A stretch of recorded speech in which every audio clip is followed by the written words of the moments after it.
ઉનાળો છે, પરંતુ સોમવારની સાંજે અચાનક એવો માહોલ સર્જાયો કે ચોમાસા જેવું વાતાવરણ થઈ ગયું। જી હા, ગુજરાતના 25 જેટલા જિલ્લાઓમાં ક્યાંક કરા સાથે તો ક્યાંક ધોધમાર વરસાદ ખાબકતા ચોમાસું હોય તેવું વાતાવરણ સર્જાયું।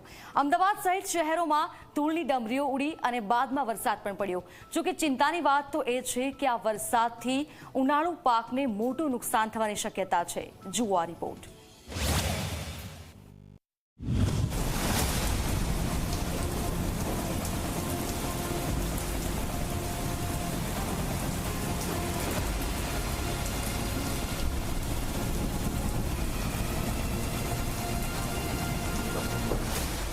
ક્યાંક ભારે પવન સાથે ધોધમાર વરસાદ,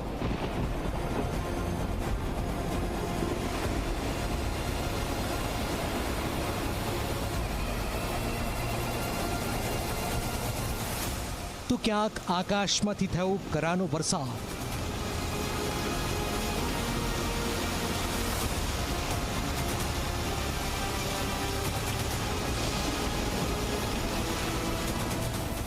ક્યાંક ધૂળની આંધીથી ભર બપોરે છવાયું કાળું અંધારું।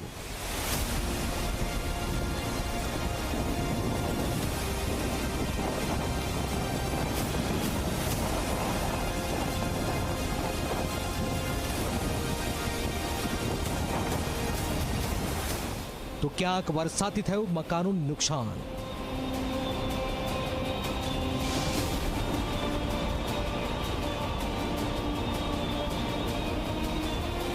ભર ઉનાળે ગુજરાતમાં આવેલા કમોસમી વરસાદના આ દ્રશ્યો છે। સોમવારે બપોર બાદ ગુજરાતના 20થી વધુ જિલ્લાઓમાં વાતાવરણમાં પલટો આવ્યો અને ભારે પવન સાથે ધોધમાર વરસાદ પણ પડ્યો। ક્યાંક ક્યાંક વરસાદની સાથે કરા પડતા જ વાતાવરણમાં ઠંડક પણ પ્રસરી ગઈ।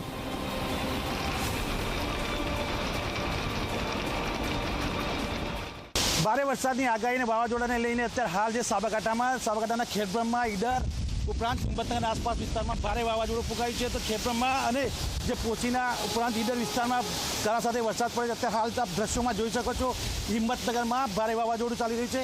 વાવાઝોડાના કારણે જે પવનનો જે સુસવાટા છે, સુસવાટાના કારણે ભય વ્યાપી ગયો એવું લાગી રહ્યું છે।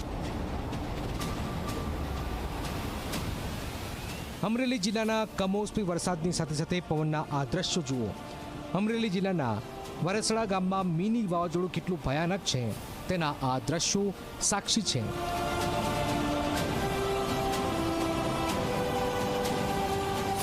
વરસડા ગામમાં મિની વાવાઝોડું આવતા ધાર્મિક કાર્યક્રમ મંડપ પણ ઉડી ગયો હતો। એટલું જ નહીં, લાઠી તાલુકામાં પણ ભારે વરસાદ પડતા જ ભર ઉનાળે ગામમાં પાણીની નદીઓ વહેવા લાગી।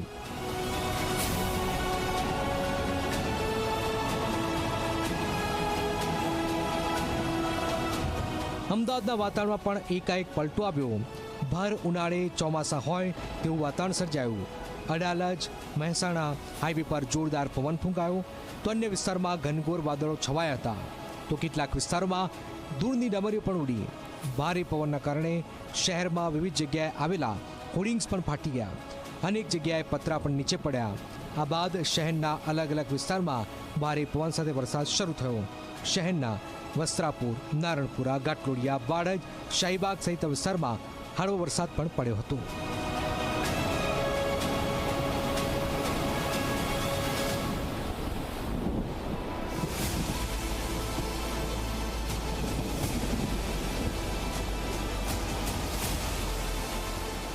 અમદાવાદની સાથે પાટનગર, ગાંધીનગરમાં પણ વાતાવરણમાં પલટો આવ્યો। ભારે પવનના કારણે ગાંધીનગરમાં ક્યાંક વૃક્ષો ધરાશય થવાની પણ ઘટનાઓ બની। ભારે પવન અને ધૂળની ડમરીઓ ઉડ્યા બાદ ગાંધીનગર શહેરમાં વરસાદ શરૂ થયો, જેના કારણે વાતાવરણમાં ઠંડક પણ પ્રસરી હતી।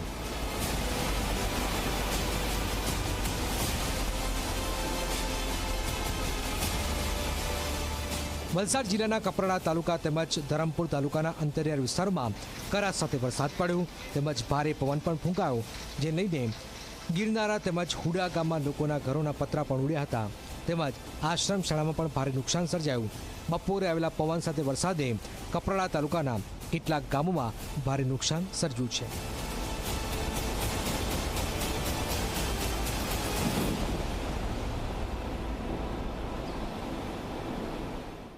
ઘરના બધા પતરા તોડી નાખેલા. કેવી રીતના? પવનના લીધે, જબરજસ્ત પવનના લીધે. કેટલું નુકસાન થયું છે? જે ઘરના બધા પતરા સાફ કરી નાખેલા છે. અનાજનું નુકસાન, ખેતીવાળા અનાજનું બહુ નુકસાન કરી નાખેલું છે. આંબાને એવું, કેરીના પાકને? હા, કેરીના પાક બધા. સરકાર પાસે અમારે જે કંઈ મળે તે એના લીધે કરી આપે. જે વરસાદ કમોસમી પડ્યો છે તેના લીધે કેરીના પાકને જે નુકસાન થાય તેવી શક્યતા ઘણી એટલે ઘણી એવી, કારણ કે આજે કલમ પર જે મોર ફૂટ્યો હતો અને તેમાં જે ફલનીકરણ થવું જોઈએ એની એકદમ શરૂઆત હતી. હવે તેમાં જો વરસાદ પડ્યો તો કેરીના પાકને ભયંકર નુકસાન થશે અને નુકસાન થવાની સાથે કેરીનું ઉત્પાદન બી ઓછું આવશે ને એના વળતર બી ઓછું મળશે. સિઝન જે ખરીને કે જેને મોર આવે એમ કહીએ અમે અમારી ભાષામાં, તો એ મોર જે ખરો ને હજી નીકળવાની તૈયારીમાં બી છે, થોડો નીકળેલો બી છે ને તેમાં જો વરસાદનું વાતાવરણ આવું હોય ને વરસાદ પડતો હોય વલસાડ જિલ્લામાં તો ઘણું એટલે ઘણું એવું નુકસાન છે.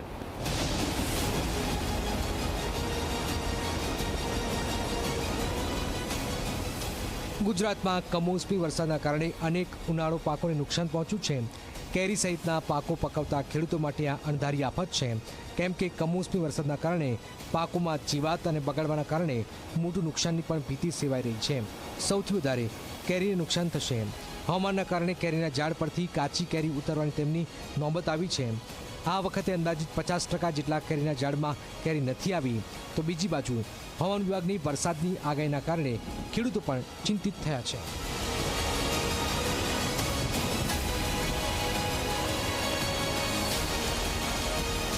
દક્ષિણ ગુજરાતમાં આલ્ફાન્ઝો જે વિશ્વ વિખ્યાત કેરી છે એવી એ કેરીને ભયંકર નુકસાન છે. કારણ શું કે આવા વાતાવરણથી જે જીવજંતુ પેદા થવાનો મોટો ભય રહી છે અને એ જીવજંતુઓ ફક્ત કેરીના પાકને જ નહીં પણ શાકભાજીથી માંડીને તમામ પાકોને નુકસાન કરે છે અને એનાથી ખેડૂતોને ભારે નુકસાન થાય છે. એટલે સરકારે આ બાબતમાં વિચારવું જોઈએ. કારણ શું કે દર વખતે જો આ રીતે ખેડૂતોની કુદરતી આફતમાં ઘેરાતા રહેશે તો ખેડૂતો દેવાદાર બની જશે અને સરકારે આ બાબતમાં ઇન્સ્યોરન્સ કંપની સાથે અથવા તો બીજી કોઈ રીતે એજન્સીઓ સાથે વાત કરીને ખેડૂતો નુકસાનમાં જે જાય છે તેનું એને વળતર મળી રહે એ રીતના સરકારે પ્રયત્ન કરવા જોઈએ, વિચારવું જોઈએ. રાજ્યમાં આગામી 4 દિવસ કમોસમી વરસાદનો માર રહેશે, જેમાં ગુજરાતના મોટાભાગના જિલ્લાઓનો સમાવેશ થાય છે. ત્યારે ખેડૂતો માટે આ કમોસમી વરસાદ મોટી ઘાત સમાન છે. Bureau report, Zee media.